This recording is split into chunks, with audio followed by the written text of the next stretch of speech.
Horses that you've had race this past year or other ones on the horizon? We have a 3-year-old filly called Extremist, who's won just once for us, but she's hit the board a few times, and she'll probably race at the end of November. And we claim that one off Mike Pino, and we claim Island Bay off John Cardella. And we also have, well, our best horse got claimed off of Zip and Nance.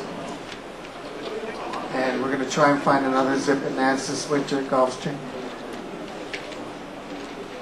Actually, I know it was, I believe it was last Wednesday, so it was the Halloween night there, because I was at the house giving out candy, and I was looking to see a couple of the races there on my tablet. And as I went onto my tablet there, for some reason there was some kind of a glitch, like they weren't showing the races. All I kept seeing was a picture of Renee Kieran's and Don Loophole, and they were just like this. I go, what's going on with the satellite? So I'm running between the door and then going over to the TV to watch the first race, because I actually wanted to watch your horse run Extremist, because I thought the horse had a pretty good shot in that race. And I know the horse had been running short, and then it had a long race on the turf. And I watched her last race, and she looked like she was going to make a huge move on the turn, and then kind of flattened a bit, and then she was coming on again. How did she come out of that race? She didn't really flatten out. The horse that won was a Sid-a-Tard horse that Sid had it ready, and then the second horse was dropping from 62,000 claiming. So sometimes it looks like they're flattening out, but just the competition was a bit better. But with a drop of 1 or 2 levels, she'll be right there next time. She definitely had a lot of good kick there at the end, and so yeah, I wish her all the best there. But the winner, yeah, was I believe it was Bears Kitty Kitty, and the horse was extremely well rested because it hadn't run all year, and I think it had run for 25, and then they were bumping it up there. So they must have really had some inside scoop there on this horse, because the horse was like morning line 8 to 5. But then I think 3 of them went off at about 2 to 1 there, so they weren't really sure. But I thought your horse had a really big shot there, so I hope if she comes back even stronger than ever. She had some late kick there, and hope that she takes that kick into her next race and wins one.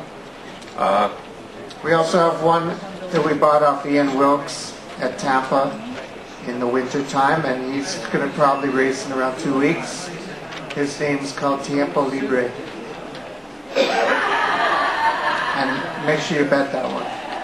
And what will Tiempo Libre be running at? Well, we're going to wait for the proof, so I don't know exactly, but we're hoping there's a 5 furlong race, and he can win 5 furlongs, whatever the claiming price is.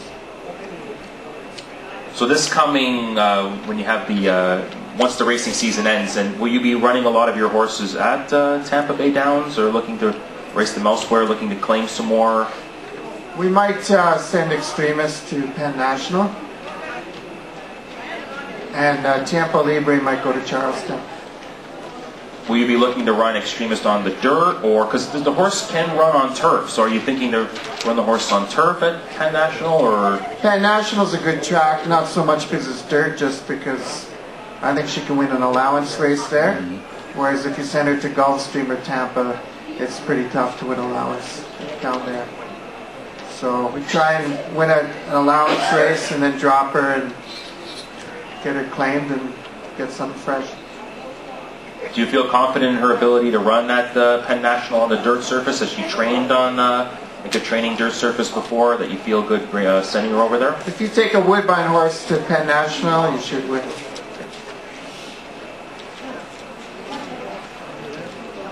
Are there anything else regarding, because I know that this past weekend we had the Breeders' Cup action.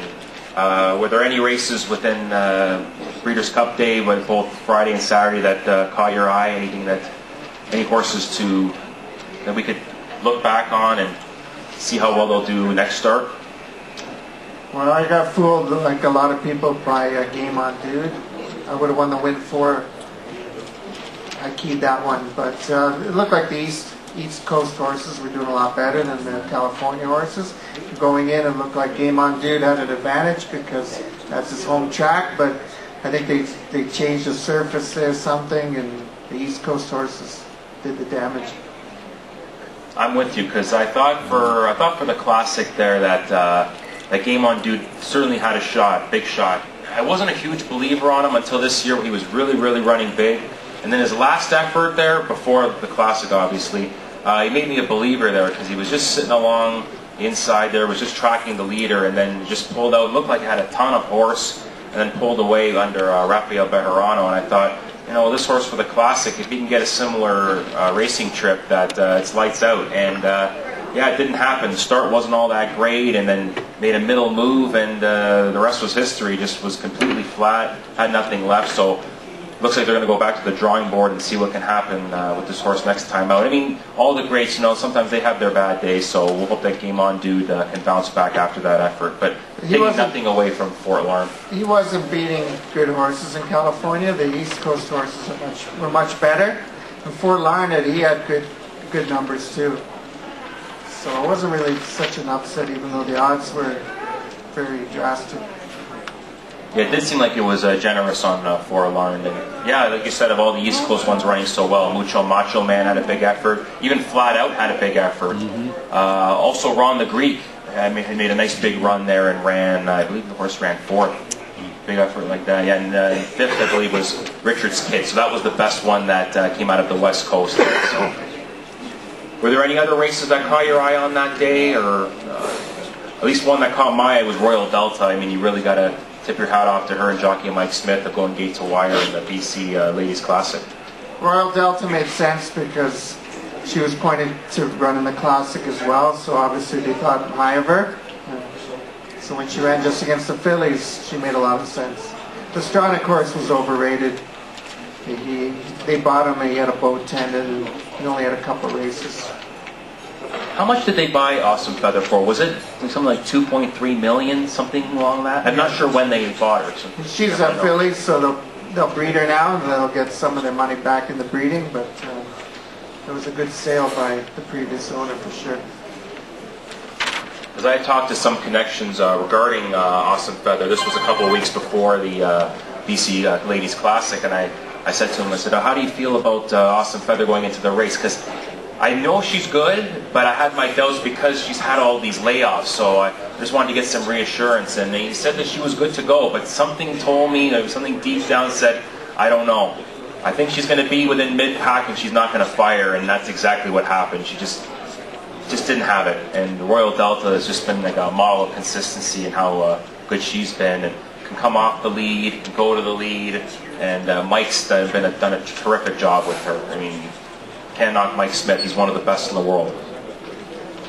We also have a few yearlings coming up next year that we bred to Giant Gizmo, which is a Frank Stronach stallion, so we're hoping that they turn out good next year.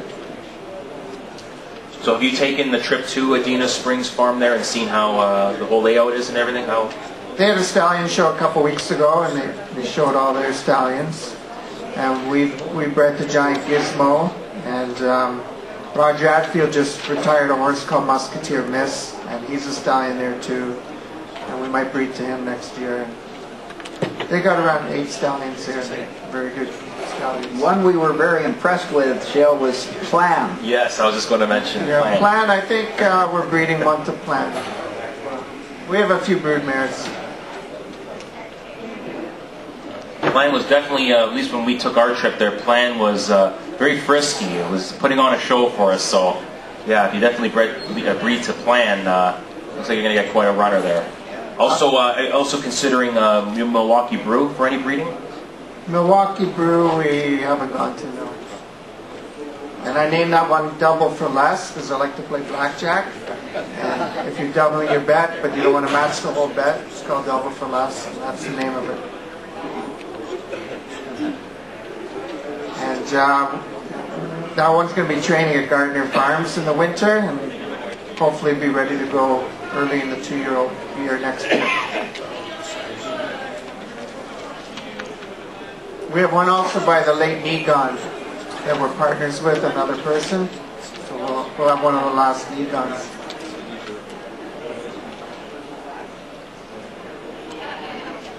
Are you looking within the conditioning book for any races coming up for horses to claim, or are you just, like you said, because you had Zip at Nance and certainly did a fantastic job for you, and were you looking to lose that horse? Because you had, was it in 40,000, the race? And it was taken by Katrina, correct? Zip It Lance, we didn't really want to lose him. He's a good horse, but we sold him for 40,000. We only paid 12 for him, so whenever you make a profit, it's not a bad thing.